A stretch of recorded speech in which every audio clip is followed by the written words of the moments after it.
Well, there'll be no audio on this one. It's really late now, but at least you can see what I've written, so this will be real fast. Because I know you can always pause and look at the answers.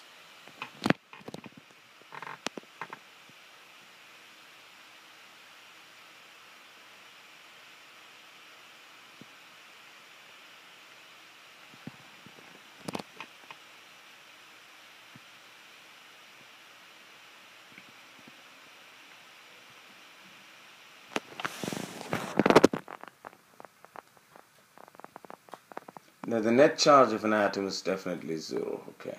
And the first part just depends on the fact that 1 mole is 0.197 kilogram, and 1 mole has Avogadro number of molecules, and in this case it's 79 atoms, and the charge of the electron is 1.602 times 10 to the negative 19. Intensity is a vector. E1 and E2 are equal, and E3 is going to be along the diagonal, which will be the resultant of E1 and E2. So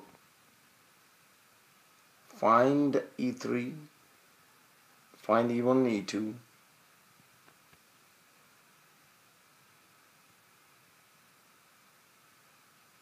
Some calculation mistakes there. Ooh.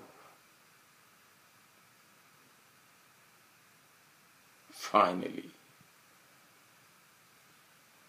Okay, and then take the resultant, either by taking the components as I've done,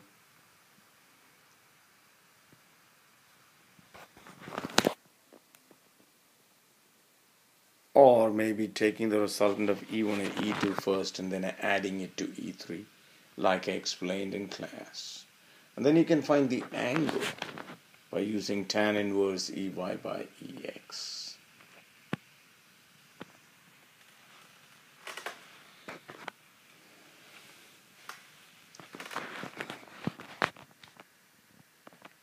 Acceleration is force by mass.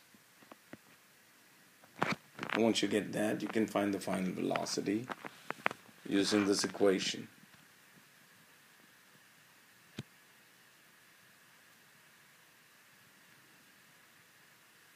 Which is rearranged to get the displacement, and then you can find the time.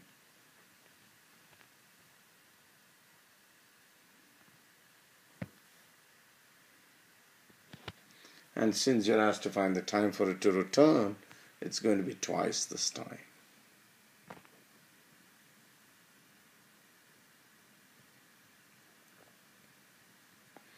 Surely the electric field is going to be zero outside.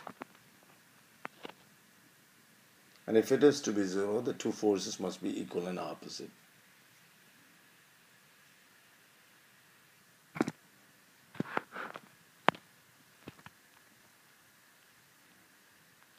I'm letting it run fast because all this was actually explained in class. But just in case you need to take another look at it,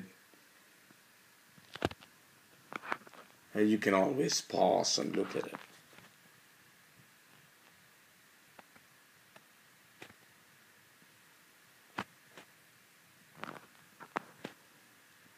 Okay, 116 centimeter.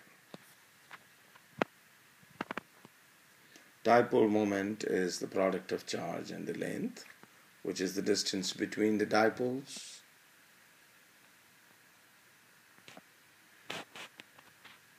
And here when you divide, you do not get an integral multiple, but that can be explained because the atoms have or show an asymmetric distribution of electrons. And the torque is PE sine theta, maximum, and theta is 90 degrees.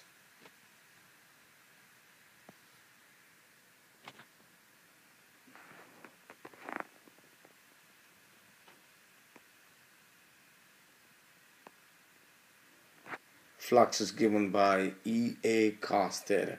But remember that theta is taken always between the electric field and the perpendicular drawn to the surface.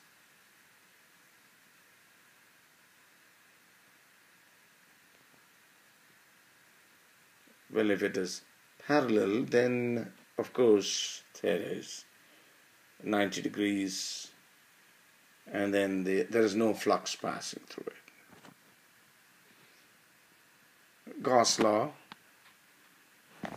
the total electric flux passing out through a closed surface is 1 by epsilon naught times the charge inside the surface. You don't have to consider the charge outside. And for an infinite plane sheet of charge, you would get it as sigma by 2 epsilon naught, where sigma is called the surface density of charge, which is the total charge divided by the total area over which it is spread out.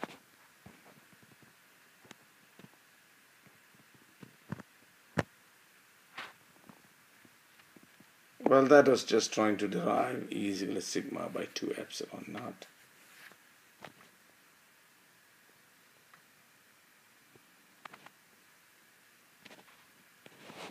And the last question: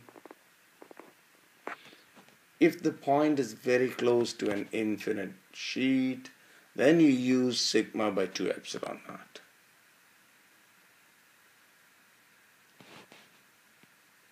But if it's very far off, like 15 meters, then you consider the whole charge to be a point charge. And then you know that the formula for intensity is kq by r squared. Alright, so that was it. Thank you.